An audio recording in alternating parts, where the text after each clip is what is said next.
Shalom Jemaat Gereja BES. Selamat bergabung di kebaktian Gereja Blessing in the Spirit. Sebelum kita memulai ibadah, mari kita sama-sama saksikan profil video dari Gereja Blessing in the Spirit berikut ini. Gereja Blessing in the Spirit atau disingkat BES didirikan pada tahun 2006 di Singapura dan dipimpin oleh Gembala Senior Bapak Fengki Maukar.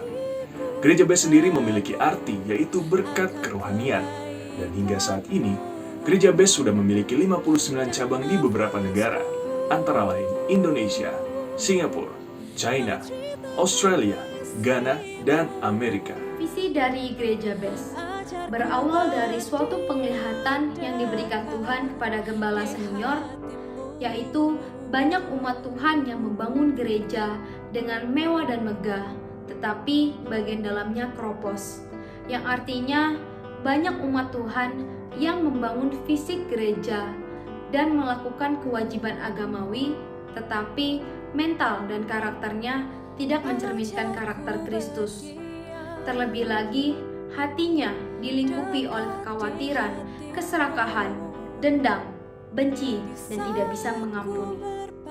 Misi dari Gereja BES menjadi gereja percontohan di akhir zaman melalui kebaktian dengan membawa jiwa kepada Tuhan dan ajaran Yesus.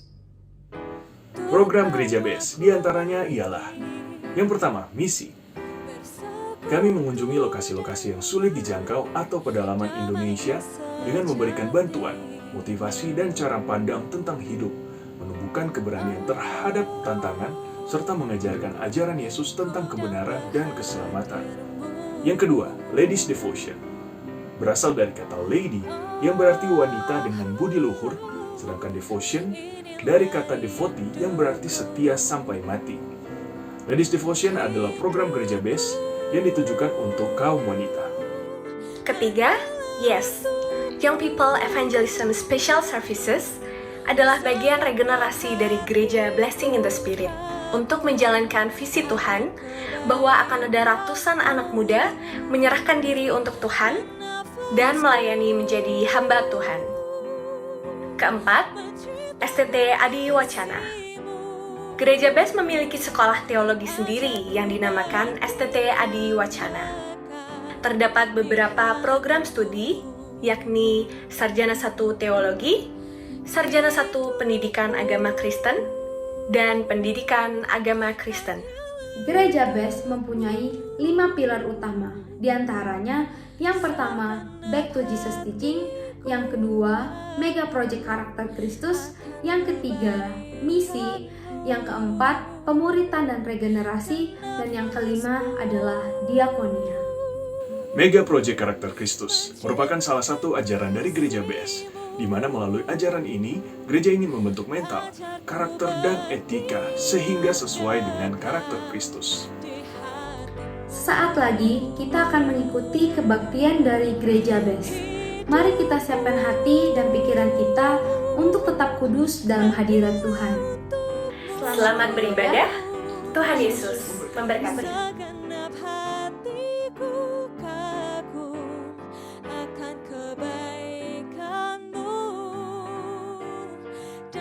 Puji nama Tuhan, Shalom. Sekali lagi Shalom. Ada sukacita siang hari ini, amin. Yang bersukacita boleh tepuk tangan yang meriah buat Tuhan Allah kita. Haleluya. Mari saya undang seluruh jemaat Tuhan bangkit berdiri. Kita akan sama-sama memulai ibadah kita dengan berdoa. Bapak, kami mengucap syukur Tuhan kalau siang hari ini suatu kesempatan yang indah kami boleh hadir di tengah-tengah jemaat Gereja BES ini Tuhan. Tuhan, kami tahu Tuhan, bukan suatu kebetulan kami ada di tempat ini, bukan suatu kebetulan kami sehat hari ini, tapi itu semua karena oleh karunia Tuhan, kasih sempurna yang luar biasa dalam kehidupan kami. Terima kasih Tuhan Yesus, siang hari ini kami mau kembali bawa hati kami, pikiran kami untuk memuji dan memuliakan nama-Mu. Kami mau bawa hati kami untuk mengucap syukur bahwa Tuhan luar biasa memelihara kehidupan kami, bahwa Tuhan sudah luar biasa memberikan yang terbaik dalam hidup kami. Terima kasih Tuhan, terima kasih Yesus. Hanya di dalam satu nama Tuhan Yesus kami yang hidup. Haleluya, amin. Silakan duduk jemaat yang dikasihi Tuhan. Haleluya Yesus. Haleluya. Kasih yang sempurna telah ku terima darimu, bukan karena kebaikanku, hanya oleh kasih karuniamu kau pulihkan aku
Sebab ini kami Tuhan, Kau beri yang ku pinta saat ku mencari. Sebab ini iman kami kepadamu Bapa. Ketuk pintu, yes, Lord, dan Kau bukakan. Sebab Kau Bapa-Ku, Bapa yang kekal. Takkan Kau biarkan aku melangkah hanya sendirian.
Terima kasih Tuhan. Kami mengucap syukur Bapa. Buat tak sedetik pun Kau tinggalkan kami sendirian Tuhan. Tak sedetik pun Tuhan lewatkan kami sendirian. Kau terus genggam tangan kami Bapa, melangkah bersama denganmu. Terima kasih Bapa di surga, terima kasih. Terima kasih Tuhan Yesus. Ajar kami terus mengandalkan Engkau Tuhan. Ajar kami terus berharap kepadamu. Ajar terus kami beriman, menaruh iman pengharapan kami hanya pada Engkau. Thank you Jesus. Thank you Jesus. Kau Bapa yang setia, tak pernah sedetik Kau tinggalkan diriku. Hatiku teguh di dalam janji-Mu sampai ku melihat kuasa-Mu. Karya-Mu sempurna, ajaib dan mulia. Penyertaan-Mu buktikan kasih-Mu kepadaku. Ku agungkan Engkau, Yesus termulia. Kasih-Mu terindah selamanya. Saya undang seluruh jemaat bangkit berdiri dalam hadirat Tuhan. Mari sama-sama puji Dia. Haleluya. Kau Bapa yang setia, tak pernah sedetik Kau tinggalkan diriku. Terima kasih Tuhan. Hatiku teguh di dalam janji-Mu sampai ku melihat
dalam hidup kami Tuhan.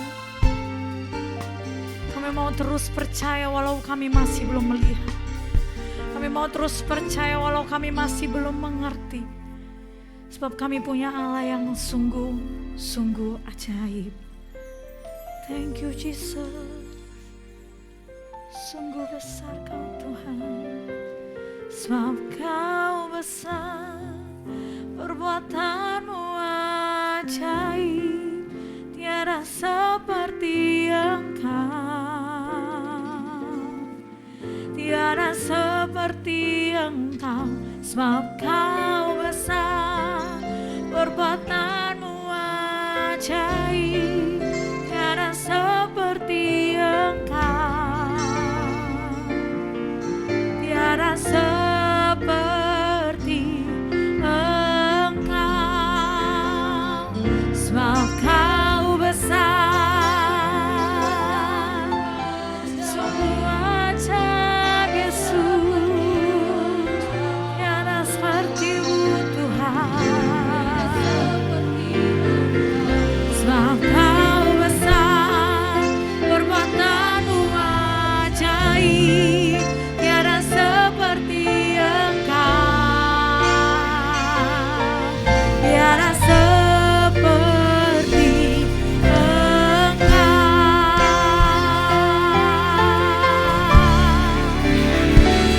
Sebab Kau besar, perbuatan-Mu ajaib.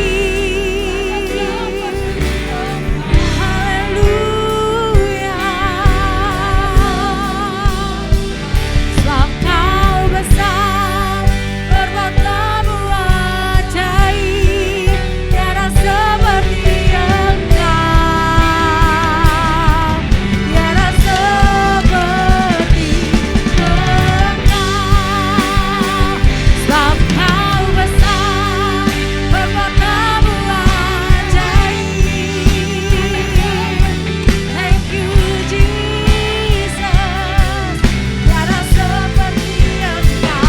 Sebab Kau besar, perbuatan-Mu ajaib, tiada seperti Engkau. Amin. Tiada seperti Engkau, tiada seperti Engkau, tiada seperti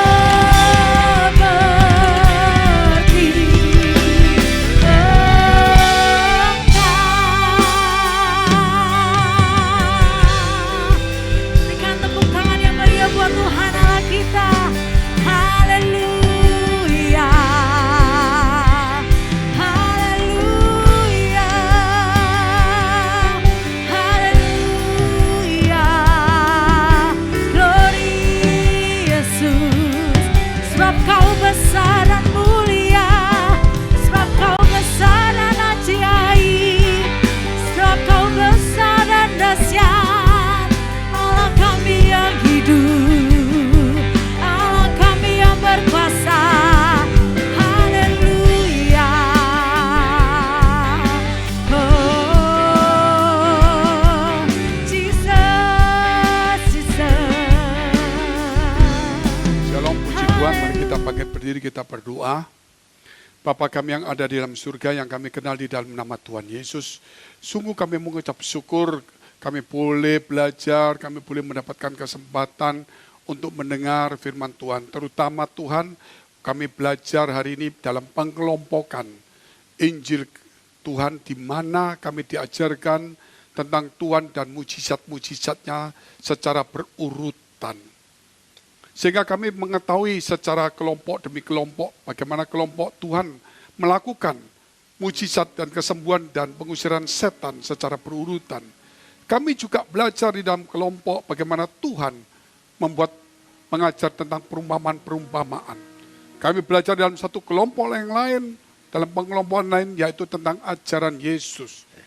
Kami juga belajar dari pengelompokan tentang bagaimana Tuhan Engkau ada di muka bumi lahir. Juga belajar tentang bagaimana penderitaanmu dan kebangkitan, bagaimana kedatanganmu dan akhir zaman. Sehingga Tuhan, kami boleh belajar secara praktis dan mudah. Sehingga kami bisa melihat dengan iman, dengan akal kami, dengan budi kami, bagaimana cara kerja Tuhan yang begitu luar biasa, yang tidak bisa kami pikirkan, kami ingat dalam pikiran kami. Namun dengan pengajaran ini, kami boleh menata dengan baik. Di dalam nama Tuhan Yesus memberkati setiap kami yang sakit, yang susah, yang punya pergumulan, masalah, putus asa. Di dalam nama Yesus ada kesembuhan, pemulihan, kebangkitan. Haleluya. Terima kasih Bapa. Amin. Amin. Silakan duduk, puji Tuhan. Saudara, kita masuk lagi di dalam pelajaran Tuhan dan mujizat-mujizatnya seri ke-18. Sekali lagi, bicara serial ini bukan seperti serial yang ada di televisi-televisi. Sehingga saudara tidak mengikuti seri 1, seri 2-nya bingung. Serial ini bukan menunjukkan serinya, pelajarannya yang bersambungan. Tetapi serial ini menunjukkan bagaimana Tuhan dan mujizat-mujizatnya.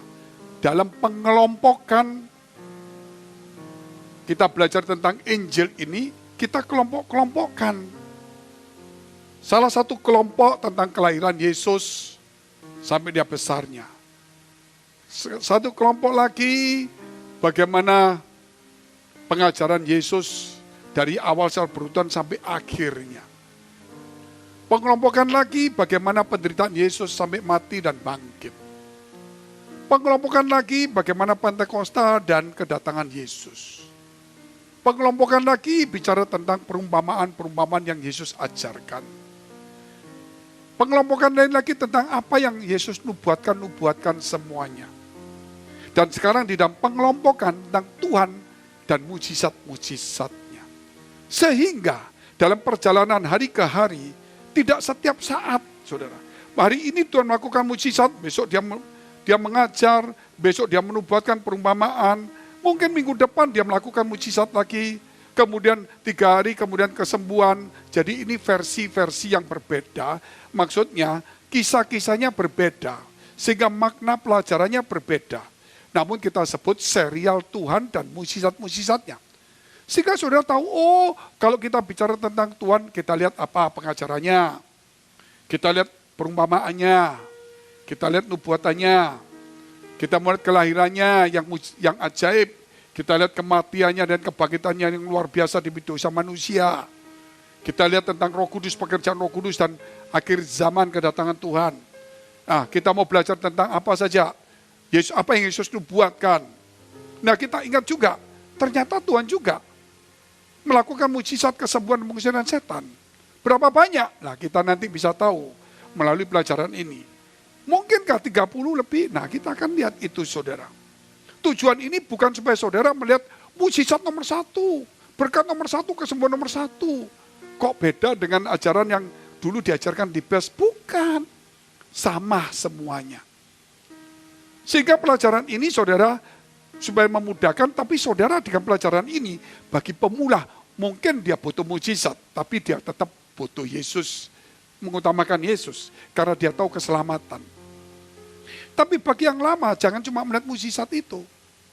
Kita harus mengutamakan Yesus sebagai Tuhan atas ciptaannya. Sehingga tidak ada mustahil bagi dia, dan tidak ada mustahil bagi orang percaya. Sehingga kita tidak mengejar mujizat kesembuhan. Karena itu mudah, karena tidak ada mustahil bagi orang percaya. Tidak ada mustahil bagi Tuhan. Puji Tuhan, saudara. Nah, kita tahu di sini persis sekali bahwa kita itu sebagai murid-murid Tuhan, Tuhan tahu segala kebutuhan kita sebelum kita berdoa. Sebelum kita memintanya. Sehingga dalam pelajaran ini kita tahu, oh Tuhan itu menyertai kita, Immanuel. Roh Kudus menyertai, memberi kekuatan, menghibur, menuntun, menolong. Makanya ada masalah terjadi, pasti ada way out-nya. Karena ada yang menuntun, ada yang menolong, memberi kekuatan, menghibur. Berarti ada kesedihan, mungkin ada masalah, tapi pasti ada way out, ada jalan keluarnya. Sehingga kita tidak seperti orang yang baru yang tidak mengenal Tuhan, Tuhan tolong beri mujizatmu, Tuhan tolong. Oh saudara, ya itu mungkin dalam satu kepanikan, dalam satu terdesak seperti itu silakan, seperti Bartimius itu silakan. Karena saudara iman kepada sana juga tidak salah. Namun kita dididik sebagai pelayan Tuhan, bukan sebagai pengikut yang mengejar mujizat. Kita harus, saudara, bukan mengejar mujizatnya, tapi kita membawa Yesus kepada banyak orang. Dan mujizat itu adalah bonus tambahan saja. Kita lihat di dalam pelajaran yang jelas hari ini, seri ke-18 ini, yaitu masalah melatih iman. Melalui masalah iman kita dilatih. Dengan kisah Yesus berjalan di atas air. Melalui kisah ini apakah kita, kalau kita mau belajar berjalan di atas air. Banyak yang seperti itu. Namun kita tidak melihat bahwa dia adalah Tuhan. Pencipta alam semesta. Sehingga air pun dijalani dia tidak tenggelam. Bukan hanya dia, tetapi Petrus pun disuruh berjalan dan tidak tenggelam. Walaupun akhirnya tenggelam, ada kesalahan imannya yang tidak terlatih. Dia meneduhkan taufan. Dia berkata pada pohon ara ini kering-kering. Berarti kita melihat, berarti ikut Tuhan nggak perlu mencari mujizat. Berarti kita mencari Tuhannya. Apapun yang terjadi. Kalau Tuhan beserta kita, maka tidak ada yang mustahil. Kalau Tuhan beserta kita, siapakah lawan kita? Mau masalah, mau penyakit, asal kita tidak nekat saja, tidak sembarangan, tidak mencobai Tuhan, kita mengutamakan pribadinya. Kita lihat dulu firman Tuhan, yaitu di dalam pelajaran Matius 14 ayat 22 sampai 33. Poin pertama, bertolak ke seberang, bertolak ke seberang. Matius 14 ayat 22 sampai dengan 24.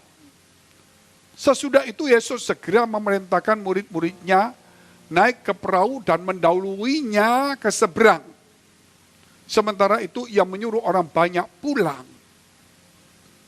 Dan setelah orang banyak itu disuruhnya pulang, Yesus naik ke atas bukit untuk berdoa seorang diri.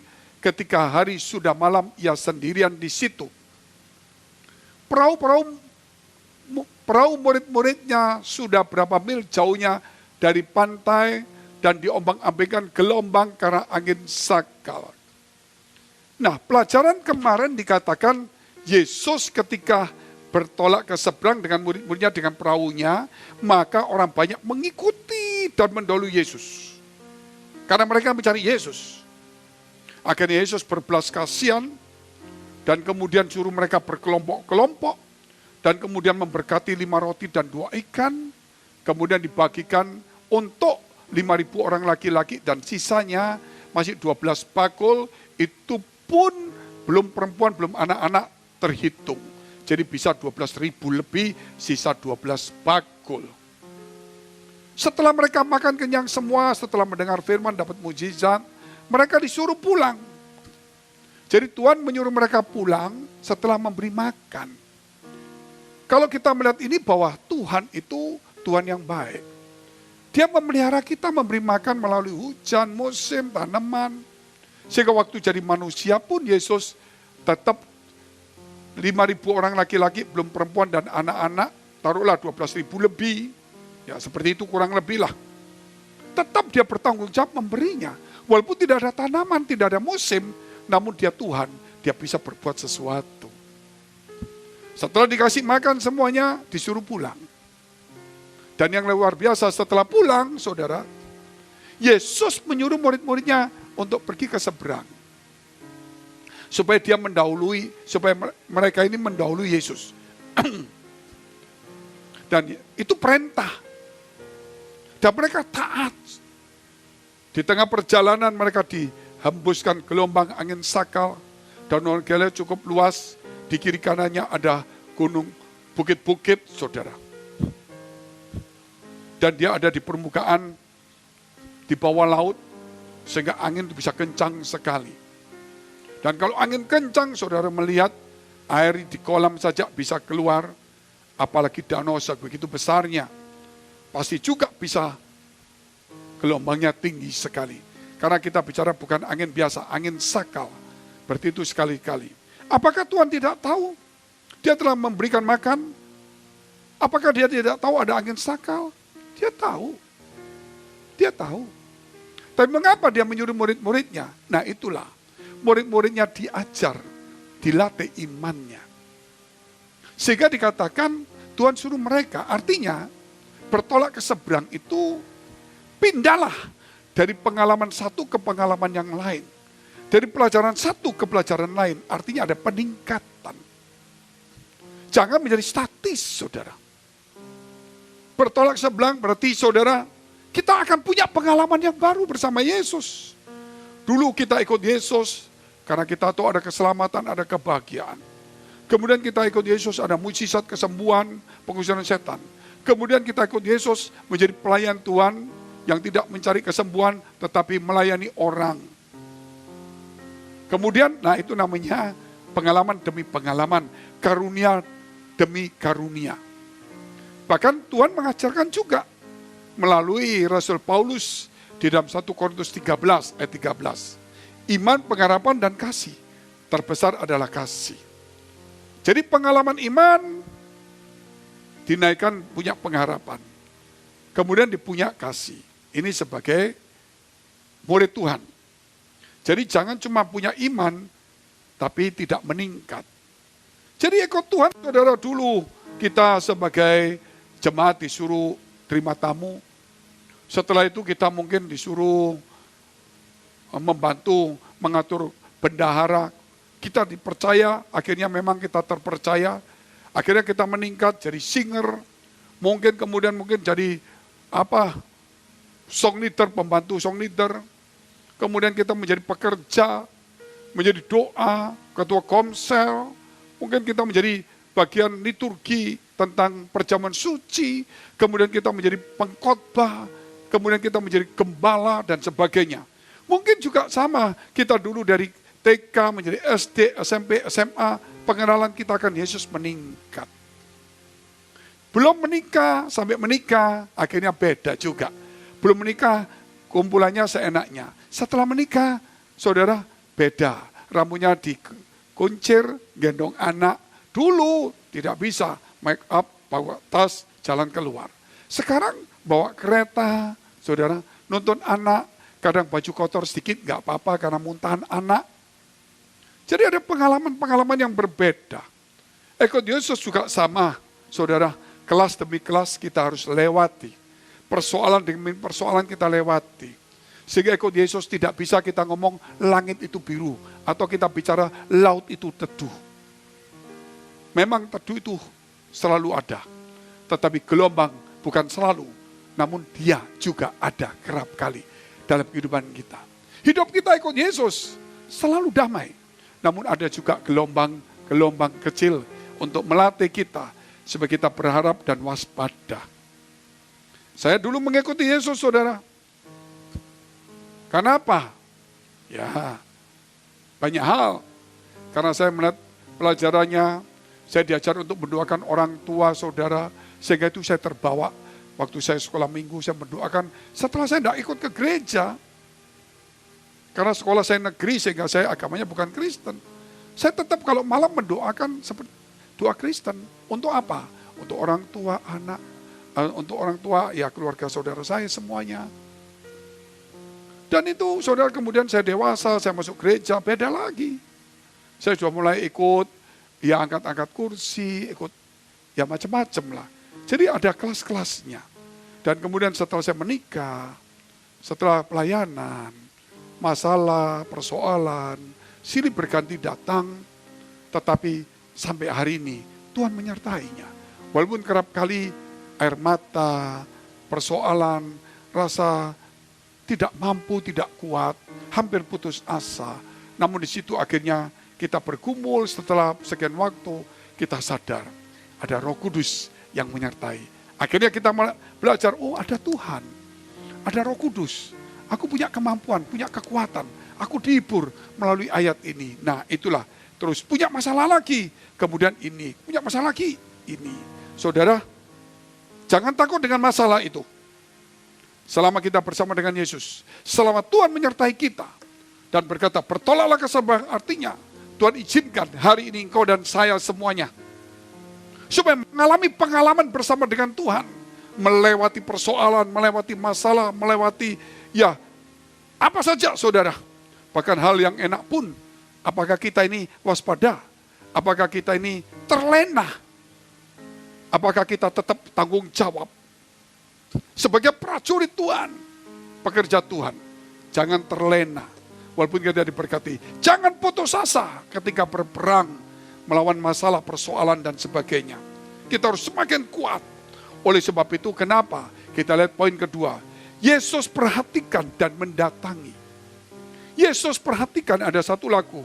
Yesus perhatikan, saudara, tiap tetesan air mata. Dia memperhatikan setiap tetesan air mata kita. Dan Yesus mendatangi kita. Hari ini jangan pernah takut. Kita tidak pernah sendiri. Matius 14 ayat 25 kita lihat.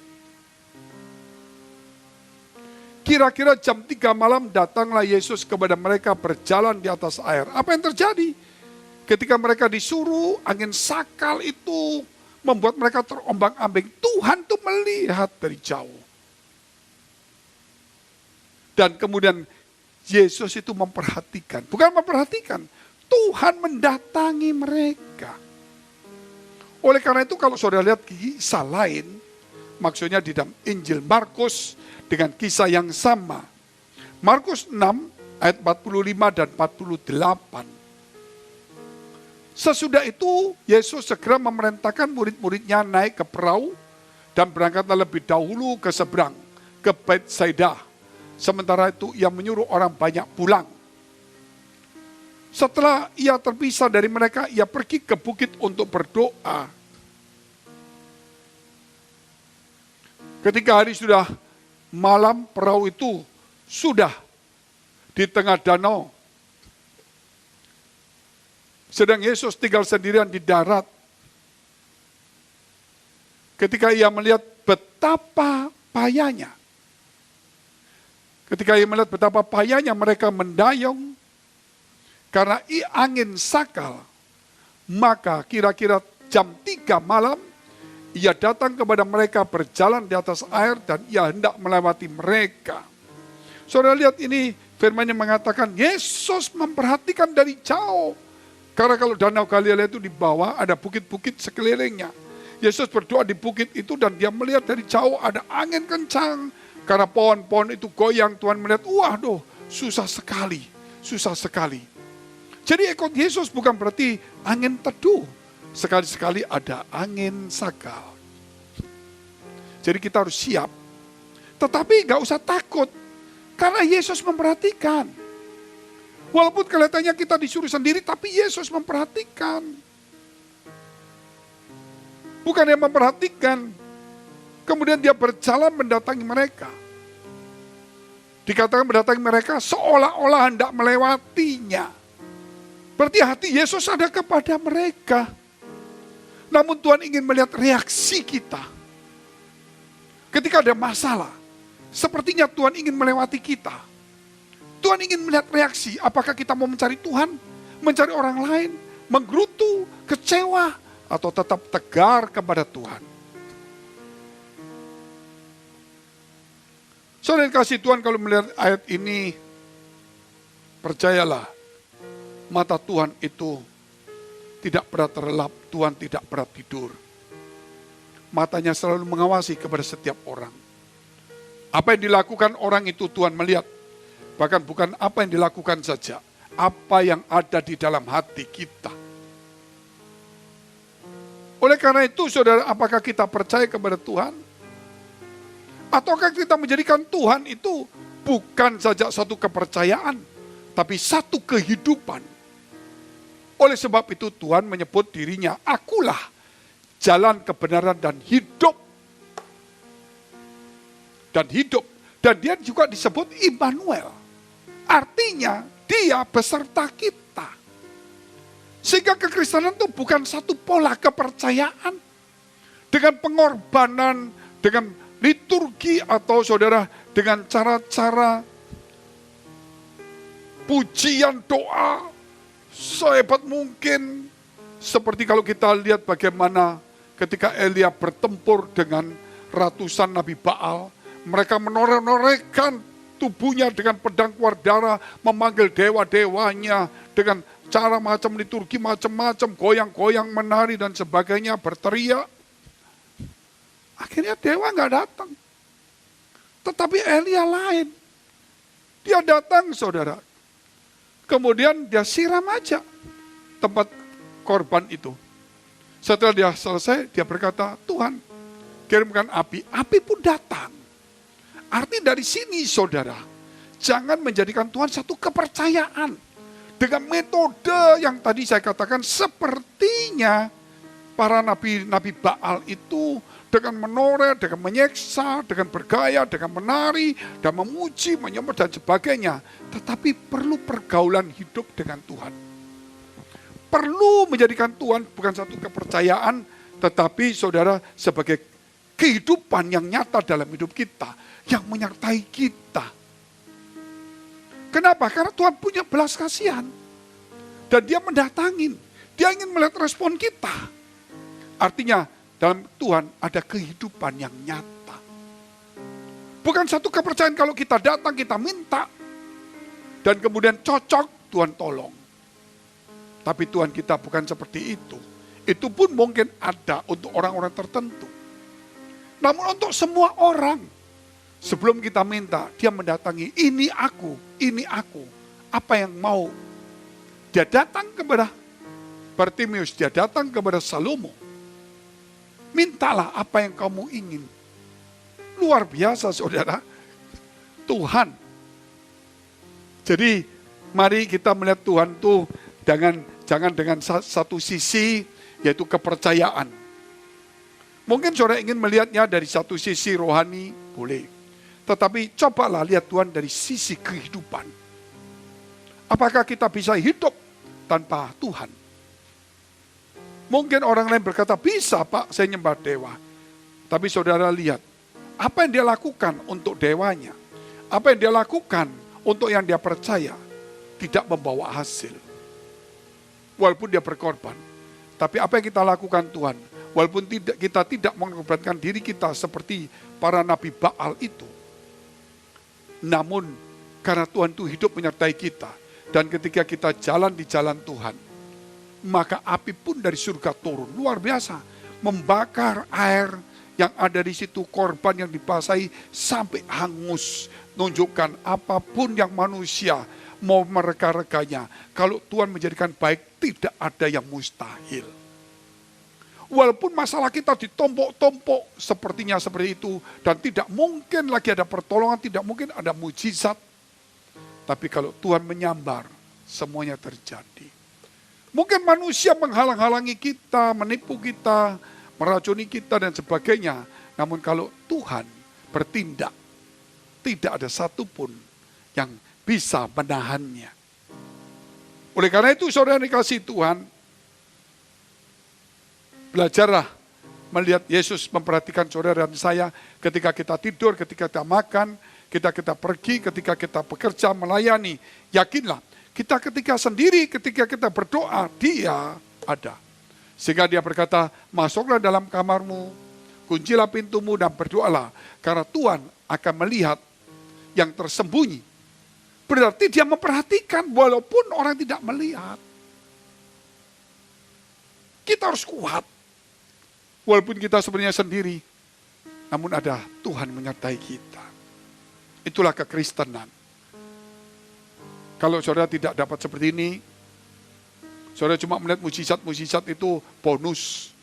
Mujizat itu adalah akibat dari sebab. Bukan sebab menjadikan akibat. Sebabnya mujizat. Akibatnya saya begini. Sebabnya Tuhan. Akibatnya mujizat. Puji Tuhan. Jangan dibalik-balik. Kita lihat yang poin yang ketiga. Melatih ketenangan. Melatih ketenangan. Melatih ketenangan saudara. Kita lihat ayatnya. Matius 14 ayat 26 dan 27. Kok Tuhan harus dilatih menjadi tenang. Ketika murid-muridnya melihat dia berjalan di atas air, mereka terkejut dan berseru, itu hantu. Lalu berteriak-teriak karena takut. Tetapi segera Yesus berkata kepada mereka, tenanglah, ini aku. Tenanglah, ini aku. Dikatakan saudara, firman Tuhan mengajarkan Mazmur 62 ya. Hanya dekat Allah saja aku tenang. Hanya dekat Allah saja aku tenang. Daripadanya keselamatanku, tanduk keselamatanku. Jadi kalau kita dekat Tuhan pasti ada ketenangan. Kalau hidup kita tidak tenang berarti kita jauh dari Tuhan. Masalah yang terjadi dalam hidup mereka membuat mereka tidak tenang. Sehingga Yesus berkata, tenang. Mereka melihat Yesus berjalan dianggap hantu. Orang yang tidak tenang tidak akan pernah melihat kedatangan Tuhan. Orang yang tidak tenang, saudara, dia tidak bisa melihat pertolongan dan jalan keluar. Oleh sebab itu Tuhan tidak langsung gegabah, ini aku, ayo. Tetapi dia berkata, tenang, tenang, inilah aku. Di satu sisi, dia meneduhkan taufan. Teduh. Baru orang, oh ini Tuhan.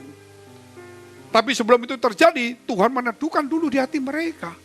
Sebelum meneduhkan taufan. Ada kejadian nanti di kisah lain, di serial yang lebih jauh lagi, Yesus meneduhkan taufan. Sebelum Yesus meneduhkan taufan, Yesus meneduhkan hati kita terlebih dahulu. Dengan kejadian gelombang yang sama. Nanti di kejadian gelombang yang sama, Tuhan meneduhkan taufan. Tapi dalam gelombang sekarang ini, Tuhan meneduhkan hati kita. Supaya menjadi tenang. Bayangkan mereka seumur-umur tidak melihat hantu. Melihat Yesus berpakaian putih. Namun ketika melihat Yesus jalan di atas air, mereka mengatakan hantu. Padahal mestinya itu Yesus. Seakan-akan saudara, saat itu Yesus pembuat mujizat tapi bukan Tuhan. Sehingga kalau berjalan di atas air itu hantu. Yesus itu bisa mujizat. Yakin. Tapi setan itu mungkin bisa macam-macam lebih hebat. Walaupun Yesus juga hebat. Tapi saat itu mereka berubah.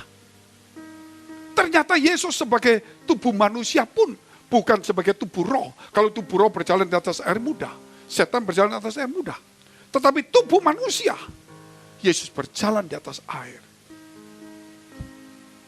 Dia berkata, ini aku, tenang, ini aku. Perlu saudara kita melatih ketenangan. Oleh karena itu, saudara bisa juga melihat di YouTube, pelajaran-pelajaran gereja, pengelompokan ini. Ada tentang blessing in disguise, masalah adalah berkat, ada tentang berdoa, ada tentang day of fire, maksudnya hati bergelora, berkobar-kobar, ada tentang kasih, ada tentang visi, ada tentang misi, juga ada tentang teologi, ada 11 sampai 12 seri, teologi sistematis, semua ada di YouTube di BES. Sehingga saudara mau belajar seperti ini. Kita harus melatih seperti itu, supaya kita kuat, jangan jadi orang Kristen, saudara yang tidak tenang dalam hidup. Seakan-akan iman kita naik bergelombang, kalau ada masalah kita nggak tenang, kalau nggak ada masalah kita tenang, atau kalau nggak ada masalah kita cari masalah, itu biasanya seperti itu kita. Tetapi sekarang ada masalah kita harus tenang, nggak ada masalah, kita tetap bekerja melayani lah. Perlu ketenangan, saya juga akan, saudara sudah ada di YouTube juga, nanti ada ya pembacaan firman, diiring dengan musik-musik, yang musiknya tidak selalu rohani. Kita juga menghargai musik klasik, karena tidak ada syairnya, tapi klasik. Sehingga saudara mendengarnya, mungkin yang penting kan ada firmannya. Seakan-akan begini saudara, dimanapun di pasar pun kita berada, kita tidak boleh terpengaruh dengan pasarnya. Tapi kita harus ingat firman Tuhan. Ketika kita mungkin di mall atau mungkin kita di pegunungan, di tempat wisata, di restoran, kita tidak boleh terpengaruh dengan situasinya. tapi kita harus tetap membawa firman. Sehingga makanan enak tidak enak kita tetap berdoa. Demikian juga saudara kita akan melatih melalui di YouTube itu, kita kasih musik-musik klasik yang bukan rohani, klasik musik, tetapi ada firman-Nya. Dan kita melihat semua yang ada di dunia ini, kita bisa pakai untuk kemuliaan Tuhan. Yang penting dasarnya adalah firman dimasukkan di hati manusia melalui instrumen, melalui sarana yang ada. Tapi yang pasti bukan melalui sarana dosa. Sehingga saudara bisa menikmati malam dengan musik instrumen, mungkin klasik, mungkin juga rohani atau macam-macam kita akan bikin itu. Tapi saudara bisa mendengar sayup-sayup firman Tuhan. Kenapa musiknya lebih keras, suaranya kok lebih pelan? Kenapa musik suara lebih keras, Pak? Nah, supaya saudara melatih telinga kita. Di tengah hiruk pikuk dunia ini, yang suaranya keras, kita harus bisa mendengar suara Roh Kudus yang lembut. Sehingga nanti itu ada saudara instrumennya cukup kencang, bukan kencang, lebih keras dari suara bacaan firman-Nya. Sayup-sayup supaya saudara belajar mengkhususkan diri, supaya saudara berfokus, supaya saudara menenangkan diri untuk mendengar firman itu di tengah-tengah hiruk pikuk. Kalau saudara nggak mau, saudara cuma dengar musiknya sambil dengar sayup-sayup, silakan. Tapi itu juga bagus untuk melatih kita. Kita lihat poin yang keempat, yaitu melatih iman. Melatih iman, masalah itu melatih iman kita. Masalah melatih iman, Matius 14 ayat 28 sampai dengan 31. Lalu Petrus berseru dan menjawab dia, Tuhan apabila engkau itu suruhlah aku datang kepadamu berjalan di atas air. Kata Yesus datanglah, maka Petrus turun dari perahu dan berjalan di atas air mendapatkan Yesus. Tetapi ketika rasanya tiupan angin, takutlah ia dan mulai tenggelam, lalu berteriak, Tuhan tolonglah aku. Segera Yesus mengulurkan tangannya, memegang dia dan berkata, hai orang kurang percaya, mengapa engkau bimbang? Penyakit kita, persoalan kita yang paling banyak di gereja adalah kurang percaya, bukan tidak percaya. Erosi iman itu terjadi. Maksudnya, saudara, erosi itu maksudnya pengikisan iman kita. Dengan apa? Dunia, dengan persoalan, dengan kesenangan dunia, kenikmatan dunia, iman kita pelan-pelan mulai terkikis. Sehingga kita mulai bercampur dengan dunia. Sehingga kita percayanya berkurang. Akhirnya kita mulai melayani tidak sungguh-sungguh. Kita pulang malam karena begadang, kita senang kumpul-kumpul. Tapi begitu di gereja kita ngantuk karena kita anggap ini nggak membuat kita ya nyaman atau nggak membuat kita menarik. Karena iman kita sudah terkikis. Dulunya kita ingin datang di gereja di awal melayani. Kemudian masalah, persoalan, hiburan, kenikmatan dunia, pekerjaan, membuat iman kita terkikis dan kita terbagi. Sehingga kurang percaya. Itulah dikatakan saudara, kita harus tahu bahwa persoalan, masalah melatih iman. Kita harus tahu bahwa Tuhan sedang melatih iman kita melalui masalah yang ada. Seperti Daud menghadapi Goliat. Bagi Daud itu kesempatan. Karena dia tahu saudara latihannya dia dengan beruang, dengan singa. Sudah berhasil, sekarang dia mau latihannya dengan Goliat. Sebelum dia menjadi pelayan Tuhan, menjadi seorang raja. Bukankah kita anak raja? Tapi kita mesti dilatih iman kita. Supaya kita tidak menjadi bengis, kasar, sombong, arogan.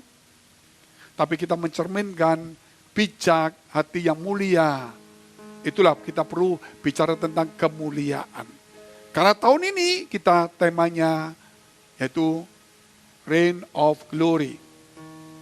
Artinya pemerintahan kemuliaan.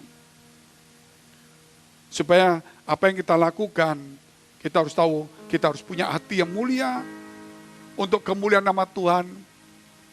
Dan kemuliaan Tuhan ada pada kita. Dengan apa? Iman kita yang kuat. Kita terus dilatih.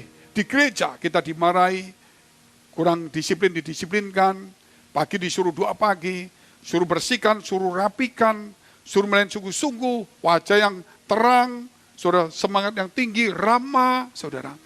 Waduh, tidak mudah, rendah hati. Nah, itu melatih.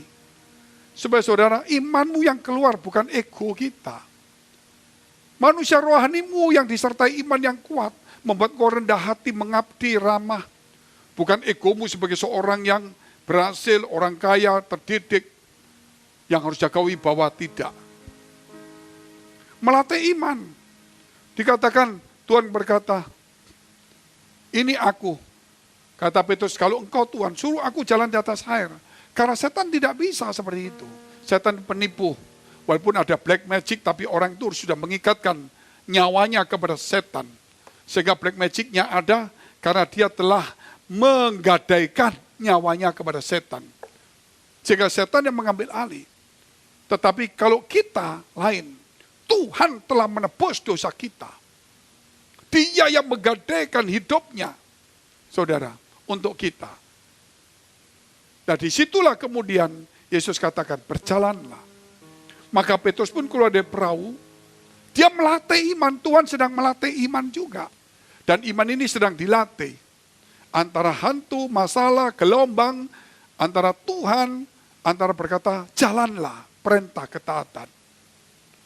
Antara masalah, antara ketakutan, antara hantu, gelombang, ancaman, dengan Tuhan dan ketaatan.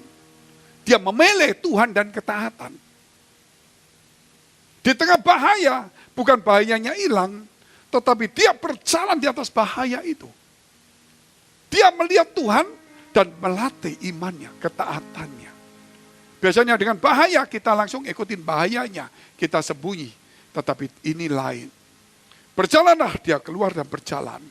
Sudah lulus, sudah berhasil. Tuhan nunjukkan kepada murid-muridnya, kalau engkau percaya dan tidak bimbang, mintalah dengan sepakat, maka itu terjadi. Dan kemudian murid-murid kagum semuanya, hebat. Di tengah gelombang, mereka dulu ketakutan. Di antara gelombang kencang ini saudara, mereka kagum, lupa gelombangnya. Hebat ya, luar biasa ya saudara, lupa semuanya, luar biasa. Dia melihat mujizat di tengah-tengah gelombang. Itulah, di tengah-tengah masalah, persoalan, pergumulan hidup, saudara akan melihat terkagum-kagum bagaimana Tuhan melatih iman kita. Apa yang dialami Petrus? Wah, dia bangga. Satu-satunya orang murid Tuhan yang berani melewati masalah. Namun tetap saudara, dia kemudian kembali kepada dirinya. Anginnya kencang juga ini. Jadi dia bukan lagi lihat Tuhan, bukan lagi taat dan iman, dia melihat masalahnya lagi. Akhirnya dia tenggelam. Setiap orang pasti punya masalah. Masalah tidak akan selesai dulu, baru kita mujizat. Berarti saudara tahu, masalah tetap ada. Tapi kita harus berjalan di atas masalah itu. Itulah mujizat. Itulah mujizat. Mujizat bukan berarti gelombang itu diteduhkan. Itu mujizat, Yesus lakukan juga. Yang mujizat itu Yesus berjalan di atas air.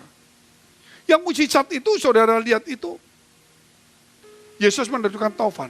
Tapi yang mujizat ini bagi Petrus, dia bukan meneduhkan taufan, tapi dia berjalan di atas masalah. Dia melewati masalah demi masalah. Masalah itu belum selesai, tapi dia berjalan melewatinya satu demi satu. Kalau kita sudah dilatih itu sebagai seorang pelayan Tuhan, nantinya kita akan kuat. Mendoakan orang punya masalah, kita nggak ngangkat beban sendiri. Tapi kita percaya pasti terjadi pertolongan Tuhan. Sehingga kita berani mendoakan, memberi kekuatan, memberikan firman. Sampai mujizat itu, saudara, dilewati oleh dia. Bukan hanya masalah diteduhkan. Mujizat itu berarti masalah diteduhkan, penyakit disembuhkan, orang mati dibangkitkan. Tapi mujizat itu juga kemampuan untuk berjalan di atas masalah. Kemampuan untuk terus melayani di atas penyakit dan persoalan. Itu mujizat juga. Kita lihat yang terakhir. Apa yang terakhir? Mereka melihat Yesus kagum di tengah gelombang. Akhirnya mereka terlontar kata-kata, Yesus adalah anak Allah. Saya ajak semua untuk bangkit berdiri, kita membaca bersama-sama. Poin kelima, Yesus adalah anak Allah. Matius 14 ayat 32 dan 33. Lalu mereka naik ke perahu dan angin pun redalah.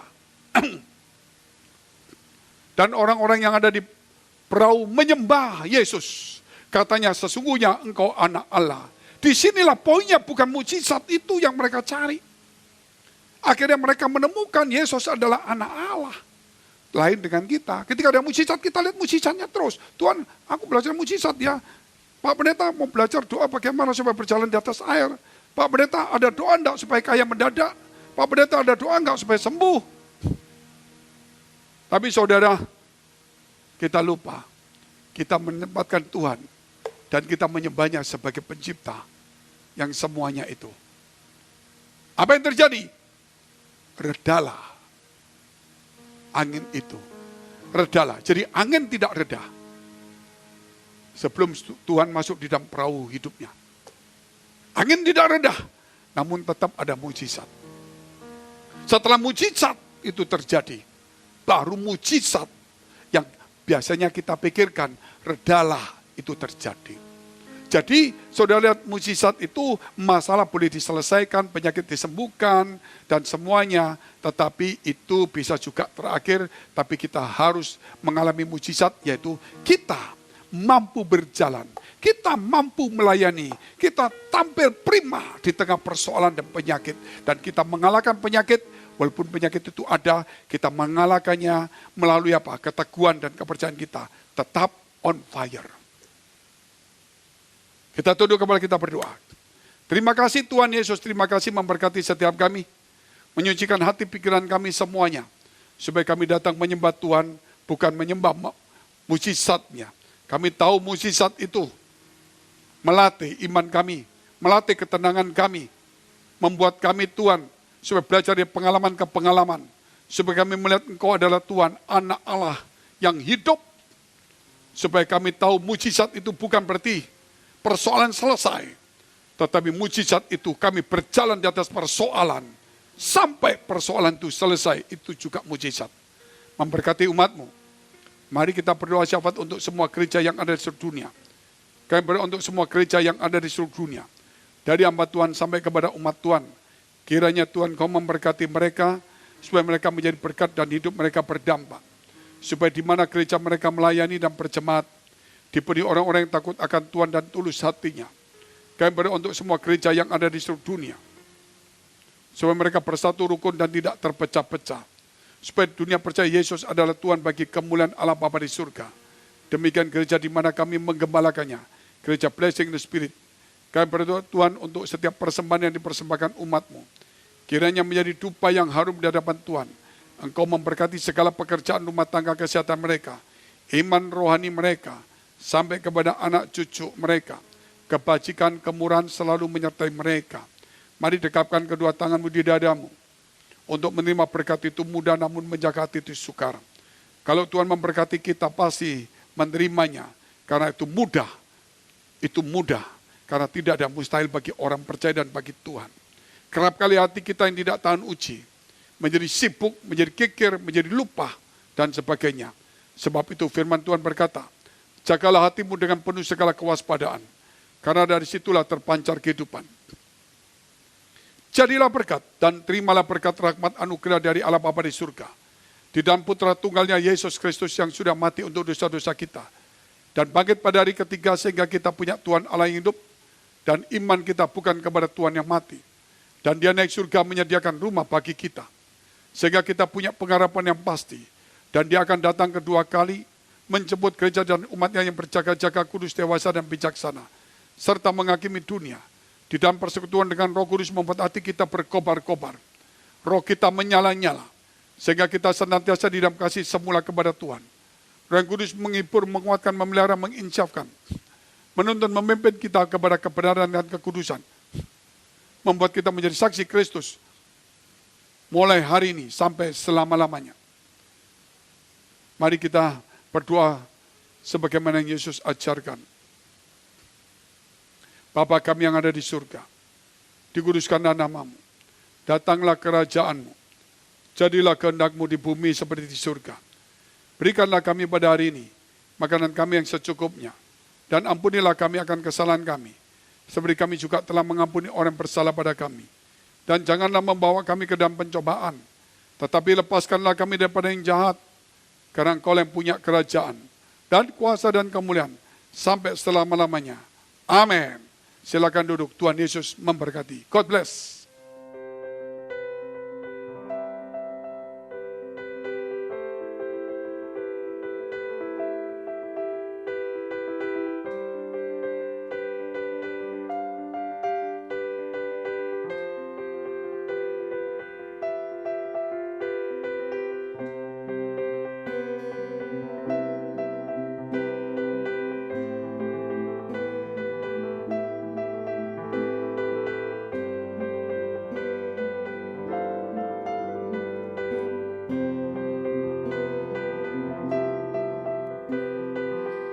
Ajarku berdiam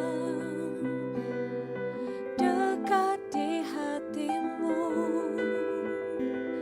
di saat ku berpaling temukan cintamu, di saat